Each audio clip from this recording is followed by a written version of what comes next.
તો અત્યારે સાંજના જમવાની અંદર આજે બન્યા છે સફેદ ઢોકળા અડદ અને ચોખાના લોટના.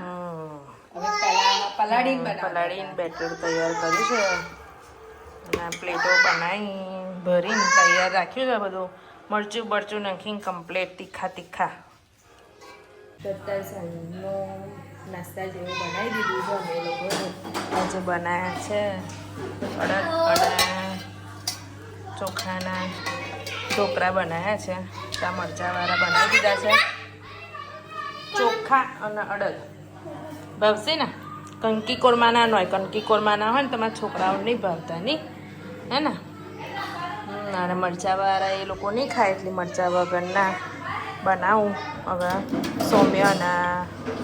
સૌમ્યાને નહીં ભાવતા મરચાંવાળી વસ્તુ નહીં ખાતું મરચું દેખશે તો બિલકુલ ખાય જ નહીં હવે એટલે મોરા બનાવીને મૂકી દો અને રેડી છે ને ચટણી પણ બનીને રેડી થઈ ગઈ છે ચટણી બનીને રેડી થઈ ગઈ છે હા લસણની ચટણી બનાવવાની છે લસણ એના માટે ખોલીને રેડી કરી દીધું છે બીજું આવી રહ્યું એટલે અને આ સૌમ્યાના મોરા બનાવી દઉં કેમ કે મારા સૌમ્ય તો મરચું દેખશે ને તેથી જ ખાવું જ નથી એક જ શબ્દ કહેશે ખાવું જ નથી એ ના ખાય એના કરતાં મોરા બનાવી દેવા એ આગળ પડે થઈ જશે ને તો થઈ જશે સરસ બને અલગ રીતે બનાવ્યું.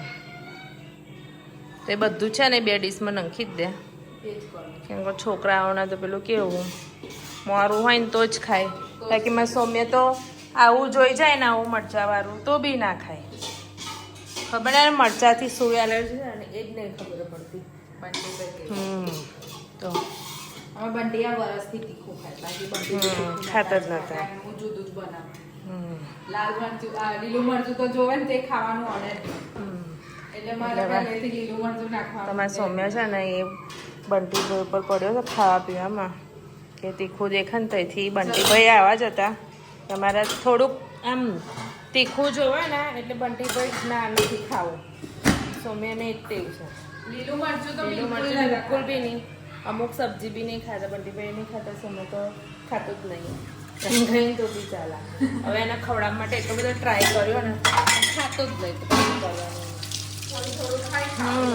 હા નથી ખાતો એની મરજી અમુક જ વસ્તુ ખાય છે અમુક વસ્તુ ખાતો જ નહીં બટાકાનું શાક ખાય છે ને તો એમાં કેવું થોડું દહીં મિક્સ કરી આપો ને તો જ તો ખાય ખાશે બાકી નહીં ખાય. અને કઠોળ ખાય કઠોળ તો બધું જ ખાય હવે ચણા ખાય મગ ખાય બધું જ ખાય પણ નહીં ખાતું અમુક વસ્તુ નહીં ભાવતું એને એમની જાતે શીખે.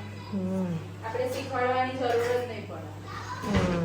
અમુક ઉંમરે એમને ખબર પડે છે કે આ ખાવું જ પડશે એટલે એમની જાતે જ ખાશે.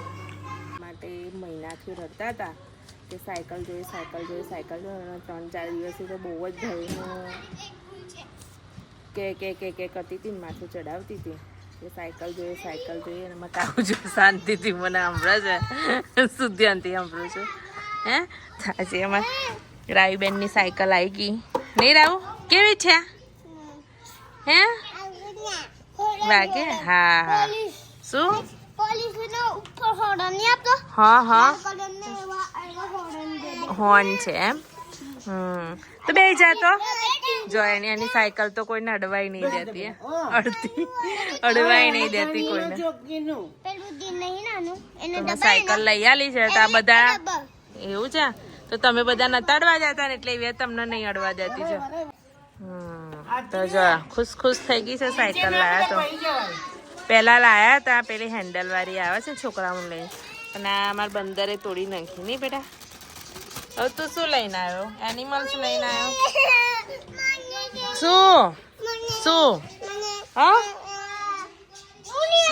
ઢોકળા બનીને રેડી થઈ ગયા છે અને અમારી જેન્સી બેન ખાવા બેસી ગયા છે ડાયરેક્ટ એવું ચાલે બેટા કેવા બન્યા કયા હા મોરા લો આના ભાઈ ધાણા મરચું એ બધું છે ને તો ધાણા હોય તો સરસ લાગે બેટા, ધાણા લીધે તો સરસ લાગે. તો આ છે સૌમ્ય માટે રેડી કર્યા છે મરચા વગરના. તો હવે જેન્સીબેનને ભાઈ એટલે જેન્સીબેન બી આ જ ખાશે હે ને જેન્સી? હવે આ નહીં ખાવા ધાણાવાળા? તો લો હવે ધાણામાં હવે શું આવતું હશે? તો ધાણા નહીં ભાવતા દાણા કડવા દાદો મને તને કડવા લાગે? ધાણા કડવા લાગતા હશે? મને લાગે છે હમ તમને લોકો નહીં લાગતા. એવું છે. તો સારું, હવે જો બનીને રેડી થઈ ગયું છે. હવે સૌમ્યાના જેન્સી ને એ લોકોને થોડુંક થોડુંક ખાઈને જાઓ બેટા, કેમ કે જેન્સી જાય છે. કઈ જાવ છો? શ્રદ્ધાંજલિમાં જાય. અને મારા આવું બેન ખુશ ખુશ છે આજે તો ને. પપ્પાએ સાયકલ લઈ આપી એટલે હે ને, અને એના માથાના કંઈક ઠેકાણા જ નહીં ને. તારે ખાવું છે? શું જોઈએ છે? હા લઈ લે. તમારા છે ને બગડી ગયેલું છે એટલે રમવા આપી દીધું છે મારા આઈ બેને નહીં પટાવવા માટે.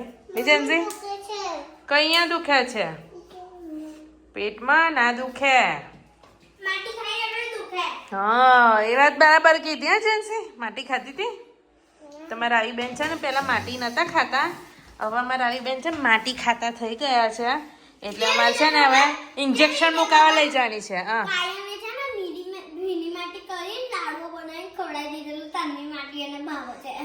તમારે કાયું ભાઈ શું કર્યું તું? કુંડામાં એકદમ ભીની માટી હોય ને ચીકણી, એ ચીકણી માટીનો લડ્ડુ બનાવીને ખવડાવી દીધેલો. એટલે અમારા આઈ બેનને તાનો ચટકો લાગ્યો છે તો માટી ખાતી થઈ ગઈ છે ને.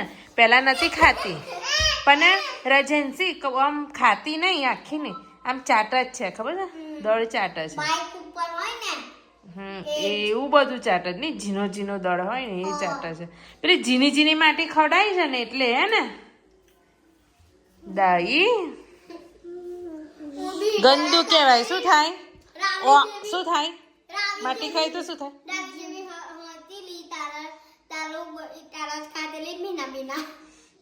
તમારી જેન્સી ને મારા કાવ્ય તો બહુ જ ખાધી છે, અને જેન્સી તું બી ખાતી હતી માટી. શું છી કહેવાય? શું કહેવાય? તો આ માનસી ના મમ્મી ગયા છે દૂધ આપવા. ભાવિનના જે રજા છે એટલે ભાવિન ખબર નહીં કઈ છુમંતર થઈ ગયા છે એ ખબર નથી.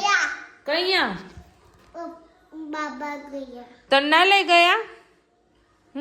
તો તને ખબર છે? ચોક્કસ ખબર છે. જમે રાવીબેન કેવું ધ્યાન રાખે છે નહીં? હે જઈને રાવી શું થયું તું કાલ મંદિરમાં?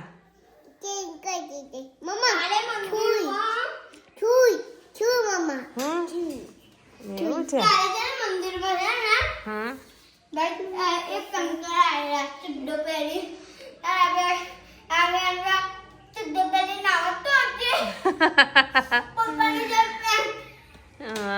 તો કાલે મંદિરની અંદર ભાવિન શનિવાર હતો તો રાવી લઈ ગયા હતા દર્શન કરવા માટે, કેમ કે અમે ગયા હતા કારુના એન્યુઅલ ડેમાં.